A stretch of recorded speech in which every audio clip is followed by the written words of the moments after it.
Well, after the two North African sides, Al Ahly and Espresso Tunis had pretty mediocre results in their first matches of the 2025 FIFA Club World Cup, it's time for Masandawana.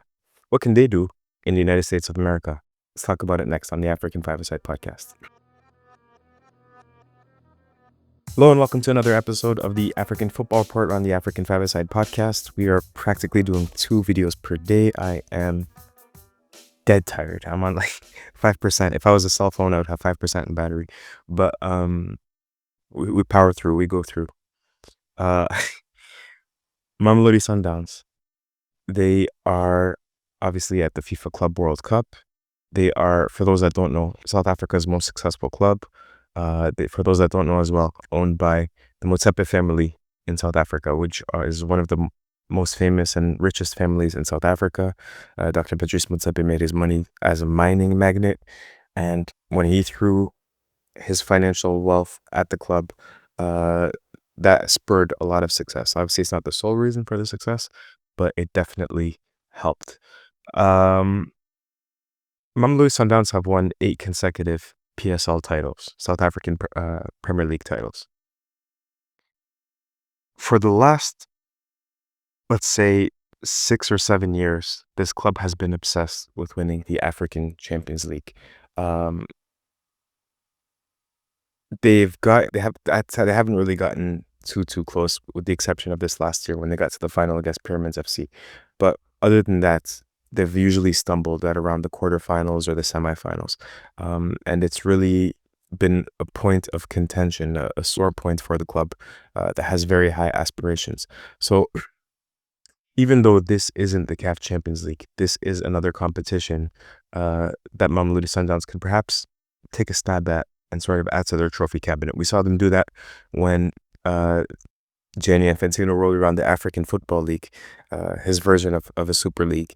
And we saw that Mamelodi Sundowns won that tournament, won that trophy, and that was important for the club. And for the rest of the continent, I think they respected Mamelodi Sundowns a little bit more. So here, I think they have a good opportunity to do something similar. I'm not saying they're going to win the Club World Cup, but they are, in my opinion, one of 2 African clubs that could impress and get out of the group stages alongside Al Ahly. How can they do that? Let's talk about it. First of all, let's rewind a little bit. Beginning of the year, remember, Oulani Mokoena goes to Wydad Casablanca after he was at the club for several years. He had developed a strong identity at the club. I know on this channel we've talked about this time and time again, but I think it's important to recontextualize.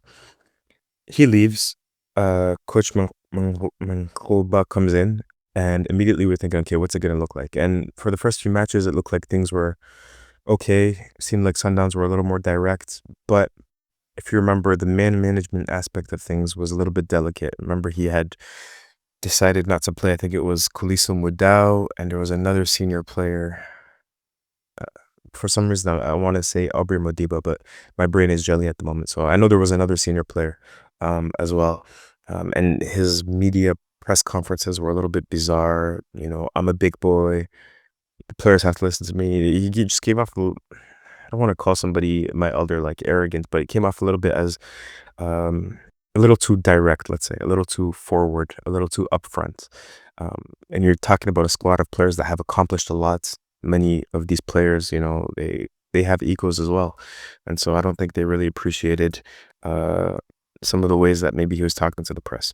Anyways, that's not the only reason why he decided to go his separate ways with Mamelodi Sundowns, but they bring in Miguel Cardozo, who is fired from Espresso Tunis. Same thing. We ask ourselves, what's it going to look like?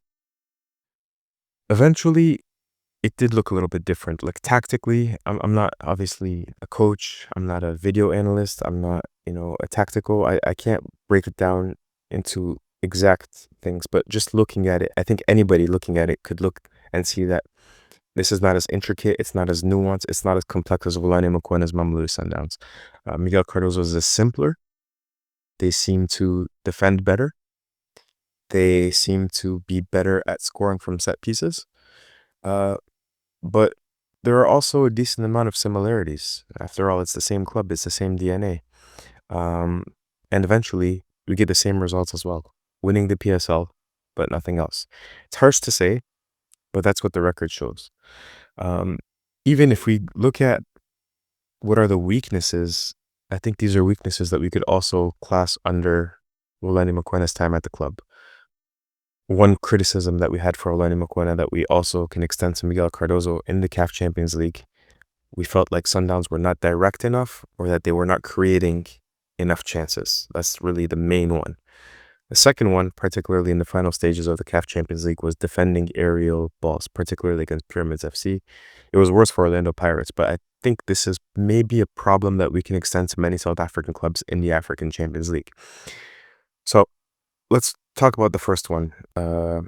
Not direct enough, not creating enough chances. Now, one of the reasons why this is the case is that Mamelodi Sundowns is a brand that's feared on the African continent. So when teams come up against Mamelodi Sundowns, they're going to be reluctant to attack. Many clubs are going to set up with a low block and they're going to make you break them down if you're Mamelodi Sundowns, right?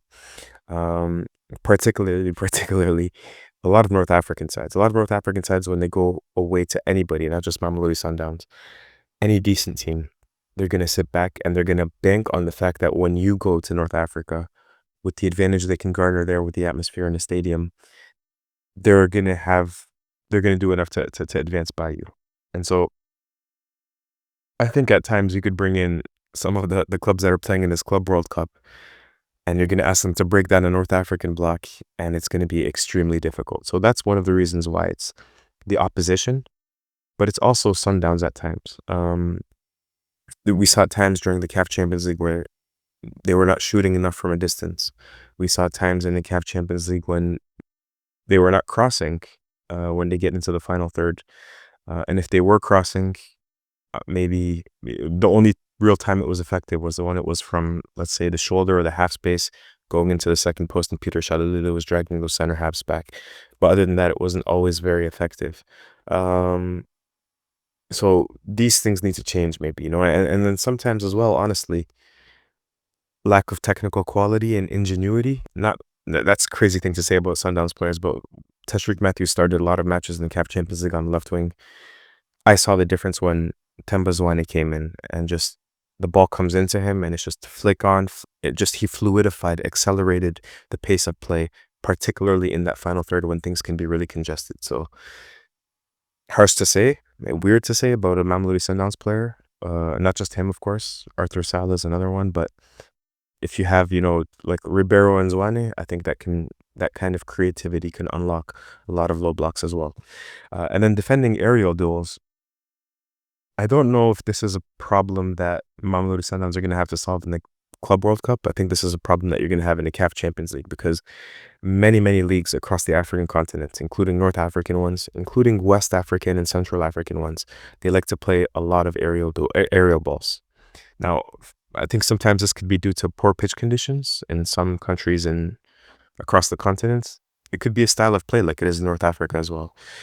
But I don't really think it's something that you see a lot in the PSL, clubs playing, I don't know, 10, 15 crosses per game. So maybe South African defenders are not that used to defending against the aerial duel. There are some good ones. I think Orlando Pirates, when they brought in Mbukazi in the knockout stages, I thought he did a fantastic job of helping them deal with the aerial duel threat.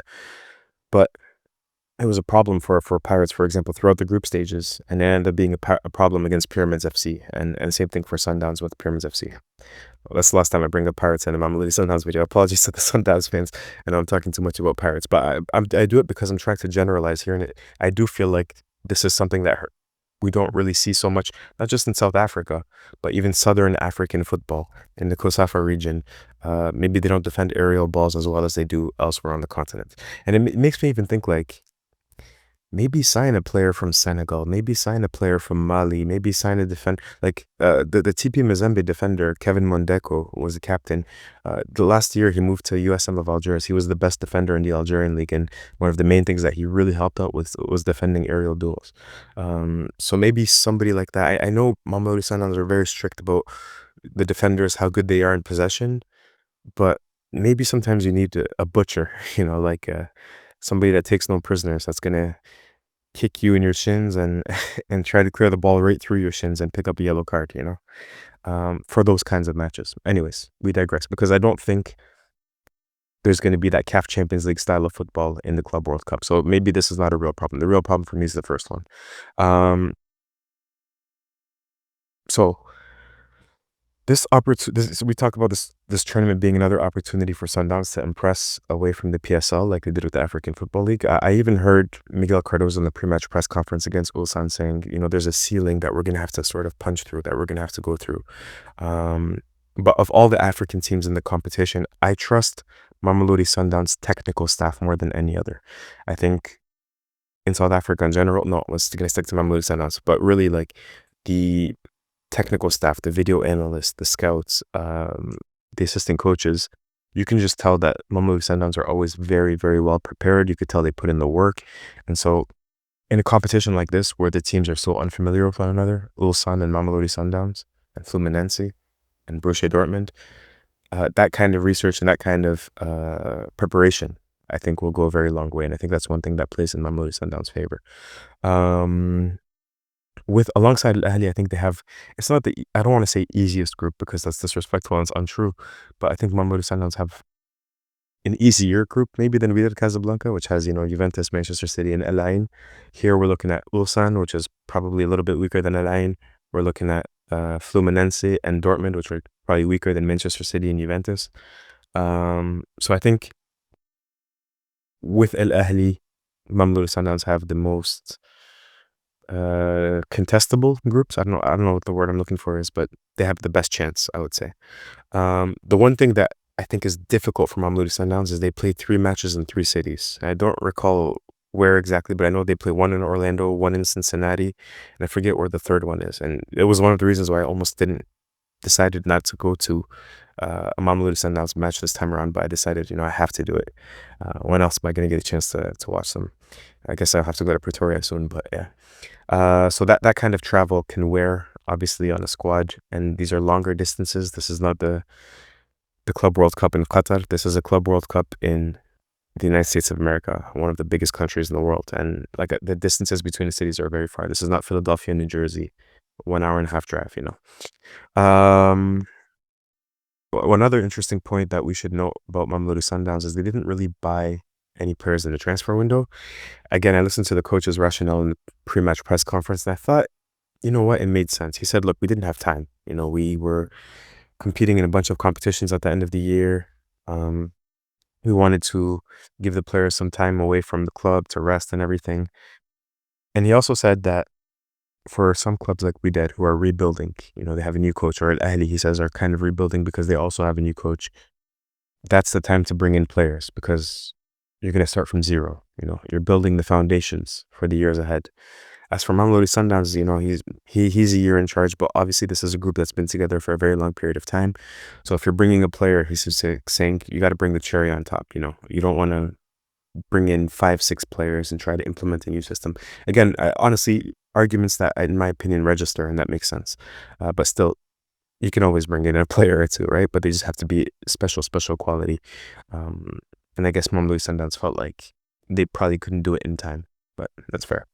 My last real question about Mamelodi Sundowns, and this is a shorter video, again, excuse me, because I really do have to catch a flight in 2 hours, but I just wonder who's going to play. Obviously, Rondon Williams is going to be goalkeeper. Yeah, obviously, Kulusu Madao is going to play. But in these some positions, like Musa Labusa or Mvala, that's the one at the center half position where I don't know. Because now, during the season, Mvala had just come back and he's coming off a long-term injury. But now players have rested. That's one that I don't know, for example. Another one is in attack. Shalulile, Rainers, Labo Mutiba. That's one that could be interesting as well. Temba Zwane, that was obviously one of the main gripes for a lot of Mamelodi Sundowns supporters during the CAF Champions League final was why didn't he just give him a single minute of game time? It seemed like he gave everybody else game time. And Zwane was one of the keys to them getting the equalizer in Al Ahly, that last minute equalizer in Cairo. So is he going to play this time around? Was it just a matter of fitness? Was it a matter of he didn't think it would work against Pyramids, or does he not believe in Temba Zwane anymore? I I don't mind giving up on Temba Zwane because he's coming back from an Achilles tear because of his age. But let me see him put in a string of bad performances first. Don't just tell me that he's not good enough anymore, or that, you think there are other better options. I want to see it with my own eyes, because the last time I saw him play, he was really, really good. So yeah, that position, I, I I just wonder, like, are we going to see, different players? I want to see, are we going to see Neo Mayema? Are we going to see Batuzi Obas, who didn't really play too much at the end of the CAF Champions League campaign? That's really my last question, is I don't really know how we're going to line up. Um, how we're going to line up. I think it's just going to be that 4-3-3 that we saw towards the end of the CAF Champions League, which was Modiba, Labusa, Kakana, Mudau, Allende, Adams, and Mokoena, Lucas Ribeiro, Rainers, and I hope Zoane. But obviously, we'll see.